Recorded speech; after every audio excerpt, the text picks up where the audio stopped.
Yo, c'est Noémie, bienvenue dans un nouveau Weekly Reading Vlog.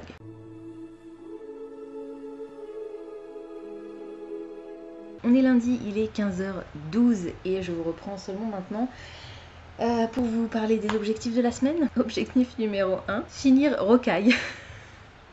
Je vais pas y arriver, je vous jure que je vais pas y arriver. Alors si, je vais probablement y arriver, mais du coup je ne vais pas commencer Witches Steeped in Gold. C'est pas la peine, je vais me laisser lundi, mardi et mercredi pour finir Rocaille tranquillement parce que sinon j'y arriverai pas. Donc je vais laisser de côté Witches Steeped in Gold et j'ai bien fait d'inclure un châtiment dans ma palle des cartes du mois de juillet parce que clairement là j'y arriverai pas. Donc c'est triste, je suis un peu déçue mais tant pis. Pourquoi c'est abîmé ça? Voilà, donc c'est pas grave, je vais ranger celui-ci, le mettre de côté. Et du coup, à partir de jeudi, je vais pouvoir commencer ma palle du mois de juillet. Et ça, c'est plutôt cool. Du coup, histoire de m'avancer bien correctement dans ma palle des cartes du mois de juillet, j'ai prévu cette semaine de lire, donc, finir Rocaille, mais ça compte pas pour ma palle du mois de juillet, c'est pour ma palle du mois de juin qu'il faut que je finisse avant jeudi. À partir de jeudi, je vous en reparlerai à ce moment-là, bien entendu, mais j'ai prévu 2 lectures de ma palle des cartes pour la fin de la semaine, donc entre jeudi et dimanche. Je vais lire Strawberry Moon, le premier tome de Blue Moon de Laia Lopez. C'est La fille de la lune et c'est ce roman graphique qui me fait très envie, ça va se lire à mon avis très vite. Et ma deuxième lecture ce sera Poor Unfortunate Soul de Serena Valentino, c'est le tome 3 de la série Villains. Et alors c'est de la VO mais je vous l'ai montré dans ma palle des cartes, c'est écrit très gros, il y a de grosses marges et jusqu'à présent les 2 premiers tomes se sont lus très vite. Donc on est sur une colorimétrie violette pour ces deux ouvrages. Donc ça plus finir Rocaille, c'est mes objectifs pour cette semaine. À part ça, j'ai rien de particulier de prévu, je n'ai pas de vidéo à vous tourner. Si, il va falloir que je tourne mon update lecture pour le mois de juin, bien sûr. Donc j'aurai pas le temps de faire ça jeudi. Je ferai ça, je pense, samedi et vous l'aurez jeudi prochain. Je pense qu'on va faire ça. Donc c'est-à-dire vous voyez cette vidéo lundi, donc vous l'aurez ce jeudi, normalement. Si je fais les choses bien.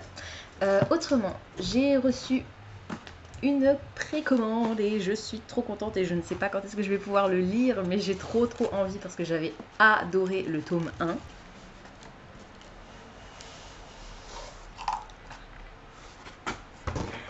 C'est le tome 2 de Gods of Men de Barbara Kloss chez Rivka. Il est incroyable. Il est énorme. La police est assez petite, mais...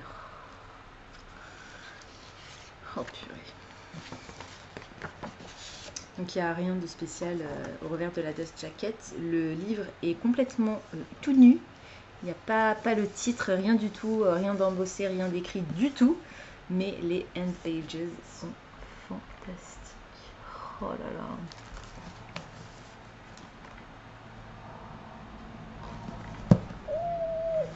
Je suis trop contente. Alors, dans le premier tome, alors je pourrais pas vous redire précédemment. Merci. Ça c'est cool parce que ça fait quand même un moment que j'ai lu le tome 1 et je suis pas sûre que je me serais souvenue de tout. En gros, on va faire la connaissance dans le tome 1 d'une jeune femme qui se cache depuis des années parce qu'elle est responsable directement, indirectement du décès de plein de gens. Et il se trouve que cette jeune femme, c'est une princesse d'un royaume, qui donc est obligée de fuir et qui est... je crois que c'est son père qui lui conseille vivement de fuir pour ne pas être rattrapée par ce qu'elle a fait, même si c'était par erreur, quoi. Elle n'a pas fait exprès, mais c'est comme ça. On parle de magie de la musique, et donc notre héroïne a la capacité d'utiliser la magie à travers sa musique, d'où le visuel sur les end pages. Et elle va être retrouvée, elle va se retrouver de nouveau à fuir pour sa survie. On a des monstres, on a des complot, on a un love interest absolument fascinant. C'était génial, j'avais adoré le tome 1 et j'ai très hâte de me replonger dans cette aventure. Donc je suis contente, je suis très contente qu'il soit enfin traduit et enfin disponible. Voilà, et comme d'hab, Rivka a fait un boulot de ouf et il coûte seulement 17 €. Voilà, donc qu'est-ce que vous voulez que je vous dise de plus? Il est sublime, j'ai hâte de l'avoir à côté du premier qui était plus dans les tons gris. Ça va être magnifique dans ma bibliothèque, quand j'aurai la place d'avoir une bibliothèque avec les livres que j'ai lus. Ce qui n'est pas près d'arriver. Voilà, bah écoutez, je crois que c'est tout pour aujourd'hui. Je vais essayer de me replonger dans Rocaille. Il faut que je me force, C'est terrible, je suis même pas encore à 40%. Je vais y arriver. Mais c'est galère et je pense que malheureusement ma note s'en fera ressentir. Voilà, écoutez, c'est tout pour aujourd'hui du coup, et puis je vous retrouverai demain. Alors je vous ai pas donné les sorties de ces derniers jours, je ferai ça demain si j'oublie pas. Il y en avait plus beaucoup de toute façon pour la fin du mois, donc De Saxus a annoncé. Alors je savais déjà parce que je m'étais auto-spoilée, on va dire. J'avais déjà repéré que le titre allait sortir chez eux, du coup j'étais pas spécialement surprise, mais je suis contente, ils l'ont enfin annoncé. La traduction de All the Stars and Teeth, de je ne sais plus quelle autrice.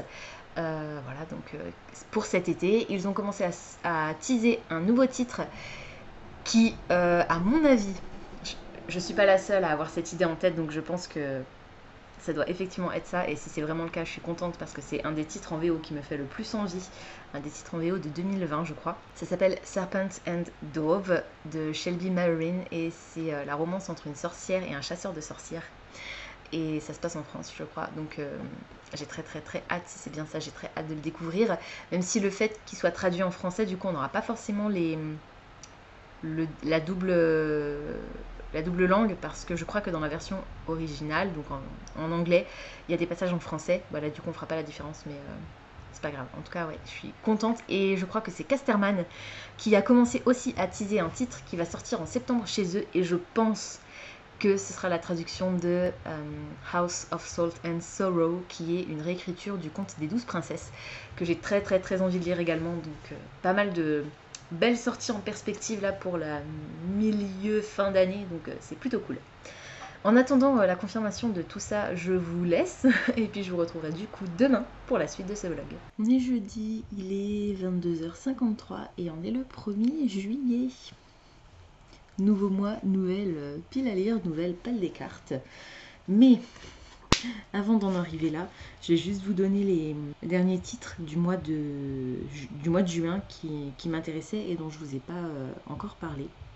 Alors, on avait le 25 juin, Hôtel Parallèle d'Alexis Flamand. C'est du fantastique, je crois. Ça a l'air vachement sympa. Le 29 juin, j'avais noté This Poison Heart de Kevin Bayron. C'est du fantastique ou de la fantasy young adulte. Et la couverture est sublimissime. Et puis enfin, donc toujours à la même date, on a Apprivoise-moi, qui est un roman contemporain, une romance contemporaine de Sarah Manning, que j'ai déjà repéré en anglais, donc je suis contente qu'elle soit traduite. Et le dernier titre que j'ai noté, c'est le premier tome de la nouvelle série de manga de Saki Aikawa, qui est l'autrice de Elizabeth. Je crois que c'est ça le titre de la série. Et cette nouvelle série s'appelle Black Marriage. Donc ça a l'air aussi sympa. C'est Saki Aikawa, je me fais pas trop de soucis. Je sais que le dessin me plaît. Et voilà, je me dis que l'histoire doit être aussi sympa. Nouveau mois, nouvelle palle des cartes, comme je vous l'ai dit. Cependant, je n'ai rien commencé de ma palle des cartes de juillet aujourd'hui parce que j'étais toujours coincée sur Rocaille. Je n'ai pas lu hier, je n'ai pas lu avant-hier, c'est pour ça que je ne vous ai pas repris aujourd'hui. J'ai décidé aujourd'hui qu'il fallait que j'avance, ce que j'ai fait. J'ai enfin atteint les 60% de cette lecture. Pourcentage nécessaire au-delà duquel je ne suis plus obligée de continuer ma lecture. Je vous rappelle que c'est un finaliste du PLIB, que je l'avais sélectionné dans ma palle des cartes du mois de juin pour le 9 de trèfle qui m'obligeait à lire un livre numérique. Je l'abandonne. Je n'irai pas plus loin. Ça ne m'intéresse pas. voilà, c'est bien écrit. Je pense qu'il y a du potentiel, mais je n'arrive pas à m'intéresser à l'histoire. Je m'ennuie, les personnages ne m'intéressent pas, je ne m'attache à aucun d'entre eux. Je les trouve plus pathétiques et agaçants les uns que les autres. Et voilà, j'ai trouvé qu'il y avait quelques petites répétitions aussi et quelques incohérences en termes de logique. Voilà, malheureusement ça l'a pas fait pour moi, mais je suis sûre qu'il trouvera son public. C'est dommage parce que c'est celui dont je savais le moins de quoi il parlait. Et pourtant c'est celui qui m'intriguait le plus. Ben voilà, malheureusement c'est un échec pour moi et c'est voilà, un abandon. Donc sur les 5 finalistes du PLIB, pour l'instant j'en ai lu 3. Il y en a un que j'ai abandonné, il y en a un que je n'ai pas aimé, c'était La princesse au visage de nuit. Et il y a La ville sans vent pour lequel j'ai mis la note de 19 sur 20 je crois bien. Donc ça c'était plutôt cool. Donc pour l'instant c'est toujours pour La ville sans vent que je voterai au mois de septembre. Je me suis aperçue que je n'avais pas inclus de finaliste du PLIB pour le mois de juillet. Ce qui fait qu'il va falloir que j'inclue les 2 derniers au mois d'août. Sauf si je réussis à terminer ma palle du mois de juillet plus tôt et que j'ai le temps de lire encore un livre à la fin du mois. On verra. En tout cas, j'ai oublié de vous montrer celui-ci lundi quand je vous ai parlé des objectifs de la semaine. J'avais oublié que le tome 2 de Sorceline, la fille qui aimait les animonstres, faisait partie de ma palle des cartes. C'est mon choix pour l'As de cœur pour lequel je devais lire un titre avec au moins 3 fois la lettre E. Et donc on a la fille Ye qui aimait les et animonstres. Ça marche. Plus sorceline. Il y en a même 5 si on prend le titre de la série et le titre du tome. Voilà, donc pas ce soir parce que là je suis vraiment KO, je vais aller me coucher. Mais demain, après-demain, dimanche, je vais essayer de lire Sorceline. Ça ira très très vite, hein, c'est de la BD, donc je vous redirai de quoi ça parle quand j'aurai terminé, parce que c'est sûr je vais le lire cette semaine. Je voudrais aussi lire Strawberry Moon, La fille de la lune de Laia Lopez. C'est le premier tome de la série Blue Moon. C'est un roman graphique avec des illustrations en couleur pleine page comme ça, ou bien des petits passages au format BD. Voilà, ça c'est pareil, ça va se lire très vite. Et l'autre, je sais pas, avec moi, je l'ai laissé là-bas. Pour l'instant, c'est ceux-là mes 2 priorités de la semaine. Mais j'avais aussi prévu de commencer, voire finir Poor Unfortunate Soul de Serena Valentino, le tome 3 de la série Villains, en VO. Donc on va voir si j'ai réussi à le caser avant la fin de la semaine. Et ça me ferait déjà 3 lectures sur les 5 pour ma palle des cartes. Ce serait cool. Bon, alors après, il resterait les plus gros titres, mais si je pouvais déjà lire ceux-là, ce serait vraiment, vraiment pas mal. Sachant qu'une fois que j'aurai lu ces 3-là de toute façon, et ben j'aurai plus trop le choix. Il me restera soit Sorcière associée pour la semaine prochaine, ou pour la fin de semaine, soit Red Rising, puisque je vous l'ai dit, je veux relire le tome 1 avant de lire mon livre Châtiment, choisi par Diane, qui est Golden Sun, puisque je n'ai pas réussi à lire Witch is Steeped in Gold au mois de mai. Non, au mois de juin, pardon. Voilà. Et puis Nevernight, ce sera en lecture commune avec Diane, mais ce sera pas avant le 12 juillet. Donc il me reste encore une semaine et demie à peu près avant de commencer Nevernight. Donc j'ai le temps de lire encore Sorcière associée, voire Incendiary parce que je l'ai en audio. Donc je devrais pouvoir l'étaler sur une semaine facilement. Voilà. Écoutez, c'est tout pour aujourd'hui. J'ai reçu La maison au milieu de la mer céruléenne, mais je ne suis pas encore allée le chercher parce que j'avais des choses à faire ce soir. J'ai pas le temps de passer chez Cultura, mais je sais que je l'ai reçu, donc j'irai le chercher demain, je pense. Comme ça, je pourrais vous le montrer demain. J'ai trop hâte.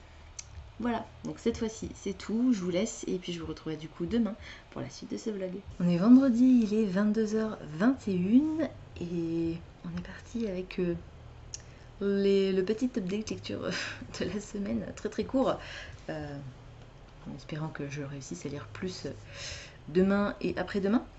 J'ai lu aujourd'hui Sorceline, la fille qui aimait les animonstres. C'était ma sélection pour l'As de cœur pour lequel je devais lire un livre.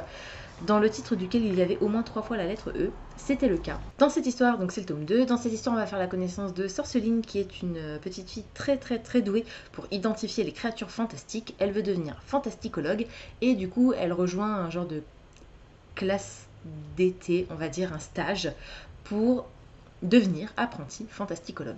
Et on va découvrir un petit peu quelques péripéties, il y a des accidents, des choses étranges qui se déroulent dans le tome 1. Dans le tome 2, on continue à suivre ses aventures, on s'interroge un petit peu sur l'identité de Sorceline, sur ses origines. Dans le tome 1, j'avais une théorie sur la relation entre deux personnages. Dans ce tome 2, ma théorie n'a pas encore été vérifiée. J'ai toujours des doutes, mais j'ai également des doutes concernant la relation entre deux autres personnages, ainsi que... Non, j'ai pas d'autres interrogations. Par contre, il y a un retournement de situation dans ce tome 2. Et on nous laisse sur un élément assez... un peu choquant, on va dire. Et il n'y a pas vraiment de résolution... je vais pas dire de happy ending, mais je sais pas. J'ai un goût d'inachevé, en fait, par rapport à l'intrigue du tome 1, qui est résolue, on va dire, dans ce tome 2, mais... il manque quelque chose, voilà. En tout cas, c'était vachement chouette. Je pense que je prendrai le temps de le noter ce week-end. Voilà, je vais commencer... alors, peut-être ce soir, mais c'est vraiment pas sûr. Je pense que là, je vais plutôt aller dormir. Strawberry Moon, le premier tome de la série Blue Moon de Laia Lopez. Et sinon, je le commencerai demain. Voilà. Je vous ai dit hier que j'avais abandonné Rokai. Enfin, purée, j'arrivais pas à m'en sortir de ce truc-là. C'est terrible. Du coup, au niveau de mes lectures, c'est tout. Je suis passée par mon Cultura en rentrant du boulot pour aller récupérer La maison au milieu de la mer céruléenne de TJ Klune chez De Saxus. Il est incroyable. Le cadre ici et à l'arrière aussi sont en surbrillance avec un genre de métal un peu pailleté comme ça. Le titre est... vous allez peut-être pas bien voir, rose fluo. Donc, il est juste incroyable. Alors j'étais un petit peu déçue quand j'ai vu cette couverture chez De Saxus parce que je préférais la couverture originale.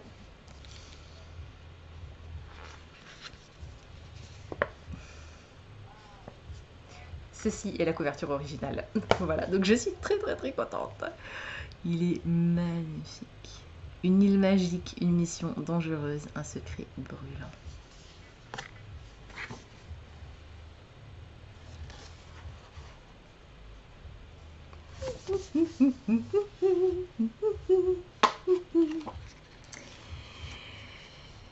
Donc on a les end pages bleus, un genre de tapisserie un petit peu comme ceci.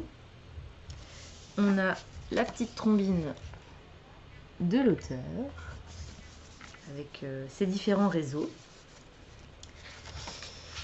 Hop. C'est tout. Et donc on a les trigger warnings comme d'habitude. Donc avertissement de contenu, maltraitance infantile, humiliation, harcèlement, anxiété, homophobie, grossophobie. Et donc on va suivre en réalité les aventures d'un personnage qui s'appelle Linus Baker et qui est chargé d'enquêter pour le département des affaires magiques, un petit peu si vous voulez. Et il est envoyé en fait dans cette pension.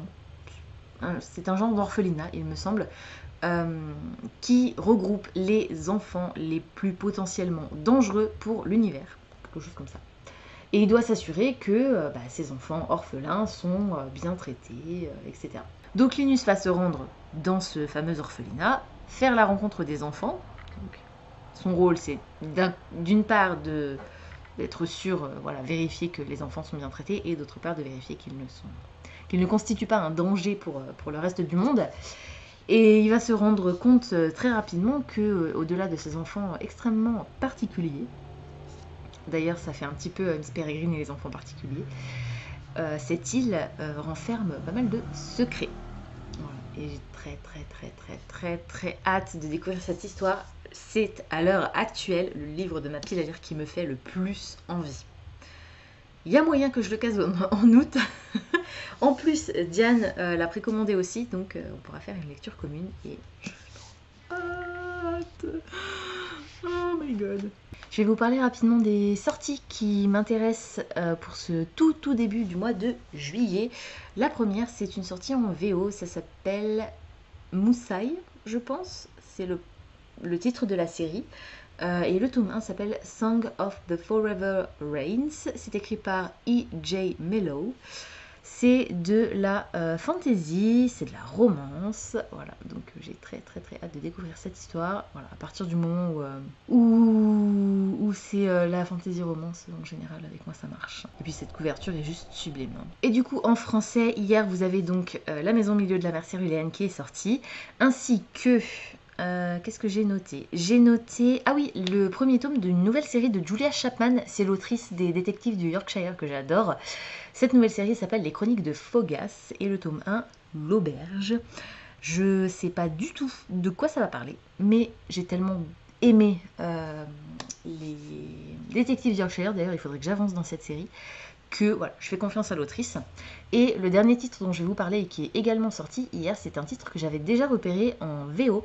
Il a été traduit par Sur le vif, c'est un roman d'Elisabeth Acevedo et en gros c'est du contemporain dans lequel on va faire la rencontre d'une jeune fille, jeune femme qui... c'est un roman ado, on va dire, et on va faire la connaissance de cette jeune femme qui, quand je vous dis jeune, elle est vraiment jeune. Je me demande si d'ailleurs elle n'est pas encore à l'école, qui a une passion pour la cuisine, mais qui doit conjuguer ses études, sa passion pour la cuisine et son enfant, parce qu'elle a eu un bébé vraiment très jeune. Voilà, et c'est une histoire qui a beaucoup marqué, je crois, les booktubeurs britanniques qui l'ont lu et que je suis dans la booktubosphère. Et comme dit, j'en ai beaucoup entendu parler, cette autrice en particulier, j'en ai beaucoup entendu parler, donc c'est l'occasion de la découvrir. Voilà, j'ai très hâte. Et puis cette couverture est juste hyper colorée et parfaite pour l'été. Voilà, bah écoutez, c'est tout pour aujourd'hui du coup. Je vais, comme dit, essayer de me plonger un petit peu dans Strawberry Moon. Ce soir, je vous promets rien, mais probablement demain. Et du coup, je pourrais vous dire un petit peu plus de quoi ça parle, parce que là, c'est vrai que pour l'instant, à part qu'on va probablement rencontrer des sirènes, je ne saurais pas vous dire grand-chose de plus. Ah si, j'ai retrouvé mon livre numérique, ma version numérique de Red Rising, du tome 1 de Red Rising, donc j'ai pas besoin d'aller fouiller au garage pour retrouver ma version papier dans les cartons, et ça c'est plutôt cool parce que je sais pas où est-ce qu'il est. J'ai 40 cartons là-bas, donc voilà, c'est un petit peu compliqué. Ok, du coup je vous laisse cette fois-ci et puis je vous retrouverai du coup demain pour la suite de ce vlog. On est samedi, il est 22h21, changement de cadre, vous savez mon linge qui sèche. Alors je vous prends très tard parce que j'ai pas arrêté en fait aujourd'hui, j'ai bossé jusqu'à 13h et puis cet après-midi on est parti courir, enfin, je suis rentrée, j'ai mangé, on est parti courir. On est rentré, on a pris une douche, on s'est posé pas très longtemps en fin de compte et puis voilà, on a fait 2-3 trucs donc je n'ai pas eu le temps de vous reprendre avant. Mais j'ai lu aujourd'hui, dans la journée, Strawberry Moon, la fille de la lune, le premier tome de la série Blue Moon de Laia Lopez. Je l'ai commencé ce matin et je l'ai fini là à l'instant. Il me faut le tome 2. Il me faut le tome 2, c'est juste pas possible, on peut pas terminer là-dessus. On n'a rien qui est résolu, on a un cliffhanger de malade, on a... C'était, voilà, j'ai adoré, c'était génial. Alors, petit bémol pour le style, je sais pas si c'est dû à la traduction ou si c'est le style qui est vraiment simple. Ce n'est pas mauvais, ce n'est pas mal écrit, mais c'est assez simpliste, il y a quelques répétitions.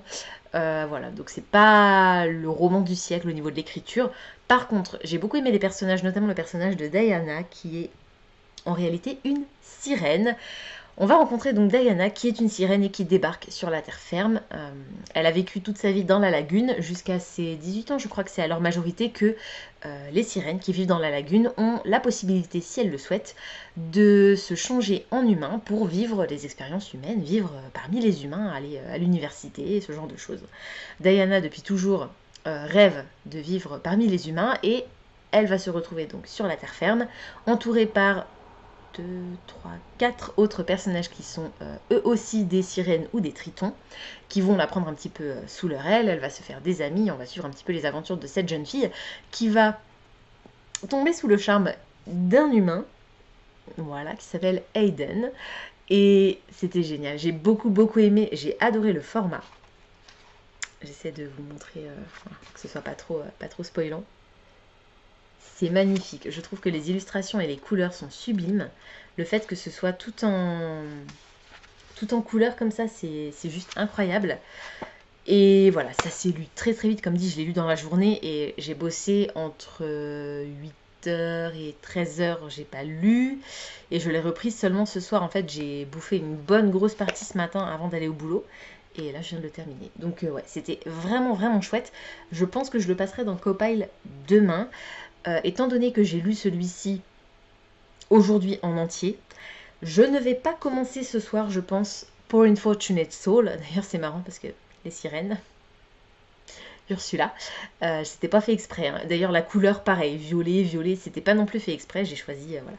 Ah oui, et Strawberry Moon, du coup, c'était mon choix pour la seule figure que j'avais pour ce mois-ci, le roi de pique, avec les reflets, je voyais pas bien. Je devais lire le premier tome d'une nouvelle série. Vous savez que je suis pas particulièrement fan de commencer des nouvelles séries.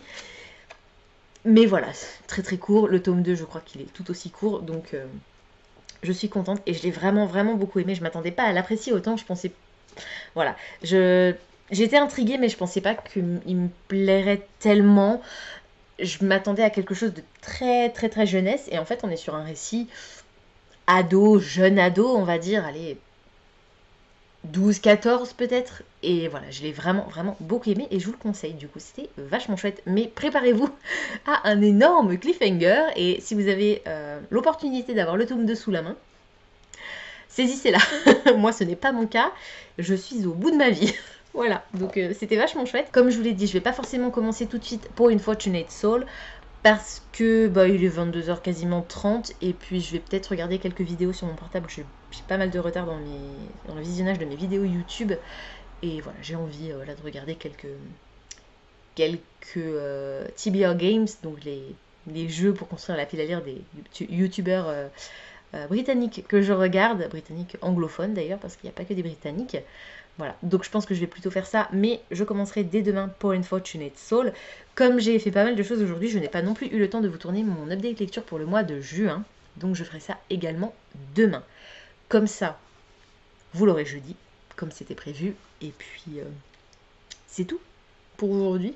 Donc je suis contente, j'ai réussi à finir du coup 2 livres sur les 6 de Mappal des cartes. Parce qu'en fait, il y a les 5 de Mappal des cartes, plus le châtiment, qui est Golden Sun. Mais pour lire ce châtiment, je dois d'abord lire Red Rising. Donc ça fait 7 en tout. 8 avec Incendiary, qui est ma lecture bonus en VO. Donc c'est pas grave si je la lis pas, mais j'aimerais quand même bien la lire. Ce serait cool. Voilà, donc déjà 2 lectures terminées et on est seulement le 3 juillet. C'est cool. J'espère que ça va continuer comme ça, rien n'est moins sûr. Écoutez, je vous retrouverai demain, du coup, pour la suite de ce vlog. On est dimanche, il est 23h32 et je vous reprends pour clôturer ce vlog. J'ai commencé pour Unfortunate Soul, j'ai enlevé la jaquette, je suis page 106, je suis en plein milieu d'un chapitre. Je pense que je suis approximativement à la moitié. 196 parce qu'après il y a un extrait de Mistress of Holyville que je ne vais pas lire puisque je l'ai dans ma palle, donc ça sert à rien. Donc effectivement j'ai dépassé la moitié de l'histoire du coup. J'adore, j'aime retrouver les personnages qu'on suit depuis le début, même si c'est pas forcément des personnages très sympathiques. On n'a pas encore beaucoup vu Ariel, mais on a beaucoup d'Ursula et je trouve que Serena Valentino a un talent incroyable pour capter l'essence qui fait le personnage le méchant de l'histoire en fait. Je trouve que elle a cette capacité à insérer dans son personnage non seulement le côté très nostalgique du dessin animé qu'on connaît avec le côté un peu enfance, mais aussi le côté très, en l'occurrence hypocrite d'Ursula, qui est une lecture que seuls les adultes peuvent avoir au visionnage de La Petite Sirène en fait. Donc voilà, j'aime énormément. Je peux pas trop vous en dire parce que je veux pas vous spoiler les twists que Serena Valentino a apportés à ce personnage et à son histoire, mais j'aime énormément. J'adore, voilà, je trouve que c'est génial et j'ai très hâte de voir où ça va nous mener. Je viens juste d'assister à la scène dans laquelle Eric et Ariel sont sur le point de s'embrasser et leur bateau est retourné par Flotsam et Jetsam. Voilà, j'en suis là. Donc, mais on suit très peu Ariel, hein. On se concentre principalement sur Ursula. Donc c'est très cool, j'adore. Voilà. Écoutez, j'ai pas grand chose de plus à vous dire. Aujourd'hui, j'ai beaucoup lu, parce que je l'ai commencé ce matin, hein. Donc voilà, j'ai lu 100 pages aujourd'hui. C'est cool, j'adore. Voilà. J'adore l'histoire et je suis vraiment ravie d'avoir retrouvé un rythme de lecture un peu plus classique pour moi. Voilà, donc c'est plutôt cool. Et j'ai lu 100 pages, j'aurais pu le finir je pense, mais avec mon chéri on a commencé à se faire un marathon Marvel en fait la semaine dernière, ou il y a 2 semaines déjà. On a décidé, je ne sais pour quelle raison, je sais pas comment ça nous est venu, mais on a décidé de se refaire tous les Marvel dans l'ordre depuis Iron Man 1 jusqu'au tout dernier, donc Endgame. Non, parce qu'il y a Spider-Man encore après. Voilà, donc et on en a vu 3 aujourd'hui je crois. On a vu Captain America, Avengers, Iron Man 3 et Thor, le monde des ténèbres. Donc on en a vu 4. C'était cool.